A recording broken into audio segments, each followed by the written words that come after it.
Hello, everyone, and welcome to another Teacher Joseph podcast.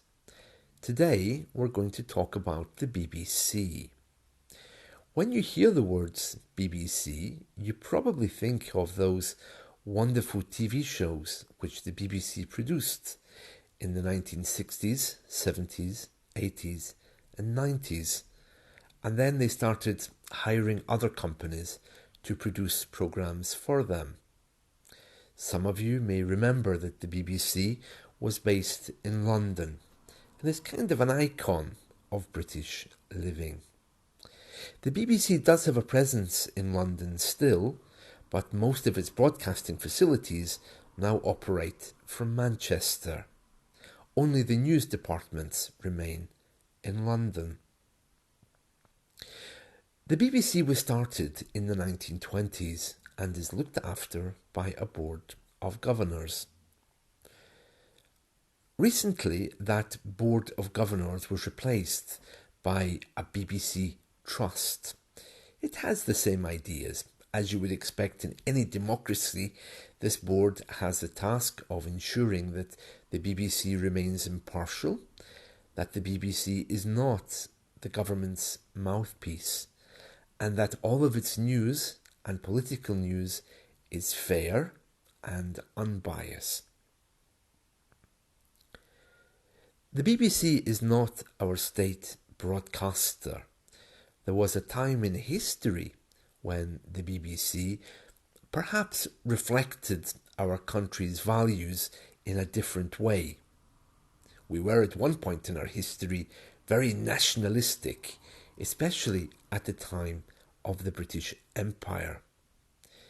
These days, however, Britain represents and reflects a much more diverse and variety of people who live here. And as a result, the BBC itself employs diverse people, reflects diverse views, and is not in any way shaped by the government's agenda. If you ever watch BBC News, you'll very quickly realise that it doesn't always have a good relationship with our government, especially when our government decides to reduce the amount of money that it gives to the BBC. And I'll talk about that in a moment. Also, the language which is used on the BBC sometimes would seem to suggest that it's trying to separate itself not only from the government but from British culture. The BBC World Service, which broadcasts around the world, often refers to our Queen as the British monarch, which means that it's not giving itself a British identity. It's kind of like saying, well, the British monarch did this, the Swedish monarch did that. It likes to look at things from the outside. About the funding of the BBC, well, it's actually paid for by the taxpayer. But when I say the taxpayer, it's kind of like a separate tax which is collected. Let me explain. Everyone who owns a TV in the UK has to pay a special licence fee. This licence fee is around £200 a year, and most people, like me, pay £40, I think, every 2 or 3 months, so that I don't have to pay £200 a year. I can pay it during the year by bank transfer. If we don't have a TV licence, we can get into big trouble. They have little trucks which look a little bit like those Google trucks which go around the streets, and if they catch you without a TV licence, you can be in big, big trouble. They will tell you, okay, get one today or tomorrow and we will come back and check. You can buy one at the local post office. And if you still don't have one, then they can give you a penalty of, I think it's up to £5,000, maybe more. So you really need to have a TV licence. To have a quiet life, it's better to have one. And if you don't, you'll keep getting threatening letters because these little trucks, they will know if you have a TV or not, because they have special technology to know, even in an apartment block, who has a TV and who doesn't. They can even tell you what channel you're watching. Even if you don't have a TV, if you use the BBC app, the iPlayer app, you still need to have a license. And it's kind of uncomfortable for many people knowing that if they use the BBC app, they need to have a TV. The TV license is due to be phased out, removed from our society by 2026. The government have given us this promise. But there's still a lot of questions to be asked then. How will the BBC be funded? No one's really answered that, but I suspect it will just simply be done through our taxes, like most things are. Let me continue about the BBC and how it is funded. So essentially, the board of directors, as I mentioned earlier, this board of governors, or the BBC Trust as it's now known these days, they report to the government, and the government oversee the payments system that funds the BBC, the taxpayer money which goes into it, which at the moment, as I mentioned, is a license fee, so it's not directly from our taxes, but probably will be after 2026. So the government has that overall responsibility. There's also the BBC World Service, which is the radio channel which broadcasts all over the world. Until recently, that was looked after and funded by the Foreign Office, which is a government department because it's an external service going to other countries. But now that's been moved into the main part of the BBC's organisation, which means that it's now funded by our license fee and probably taxpayers' money in the future.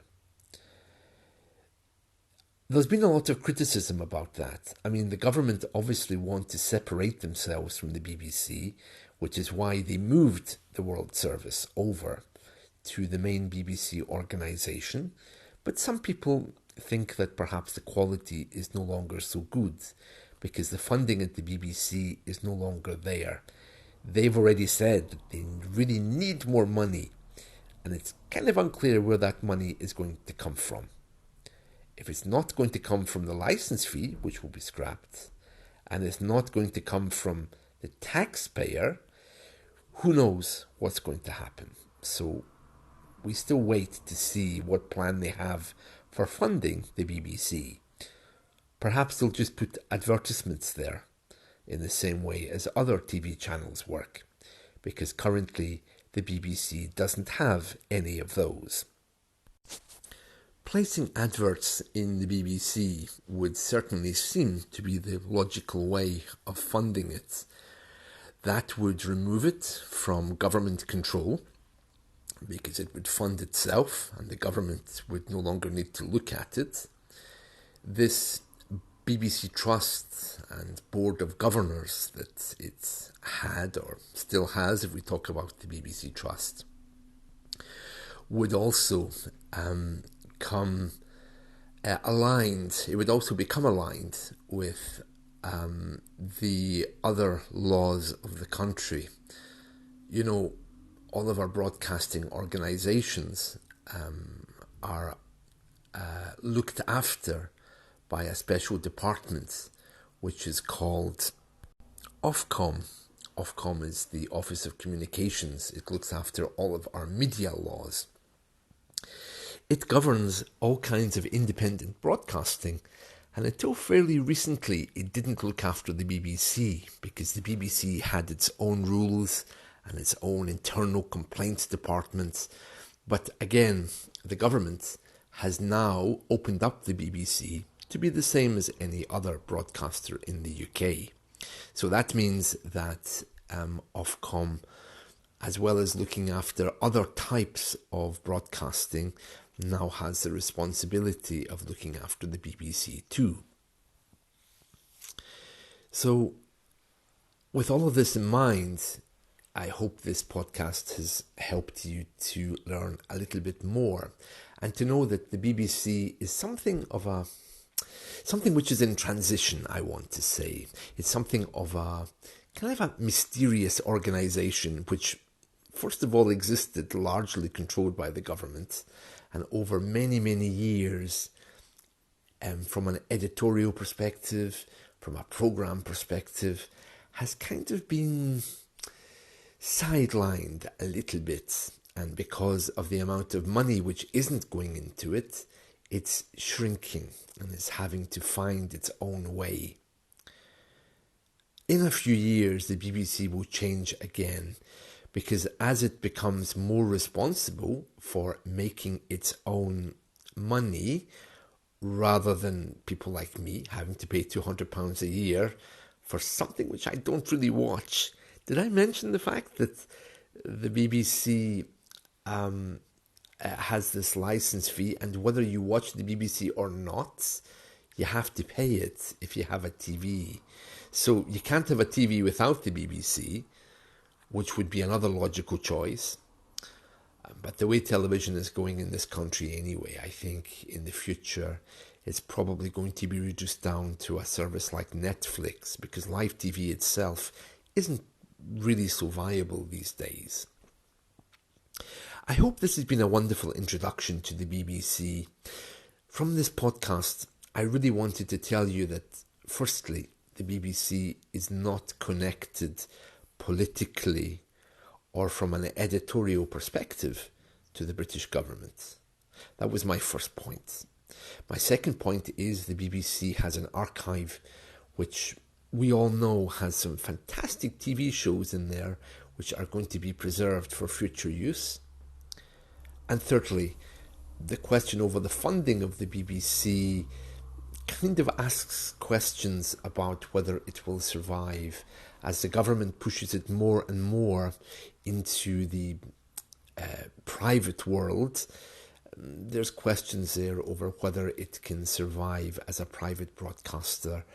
Advertising may be one way in which it can, but it's really unclear. And lastly, just to let you know that the BBC has received some special treatment over the years, but it's not always been without mistakes. There's been a lot of criticism over the way it handled certain things. There's been a few controversies in recent years. The BBC, the government looks after it, but it unfortunately doesn't want to interfere with it, because, of course, it would bring a very bad reputation on any government who dared to question the media and how the media works. But it's clear that things need to change, especially after controversies involving the royal family and certain reporting over things like Princess Diana. So, at the moment, the BBC is very slowly drifting towards the private sector. Advertisements seem likely, or some drastic overhaul. But with regards to news, well, like most media companies, the BBC hate everyone. I hope this has been helpful. See you. Bye-bye.